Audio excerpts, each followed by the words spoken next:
Sat ngapung luhur geus luhur dipurekeun merekeun ka baper geus baper ditinggalkeun ngomong namahnya ari pek teh malik dada ngomongna satia si amang malah ngadua kara kamari putus jeung urangna geus ngupload deui ka bogoh anyarna karak mah tadi urang bisa seri pas nempo story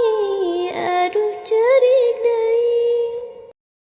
sat ngapung luhur geus luhur dipurekeun merekeun ka baper geus baper ditinggalkeun ngomong namahnya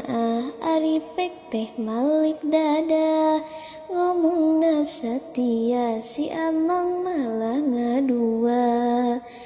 kara kamari putus jeung urangna geus ngupload deui ka bogoh anyarna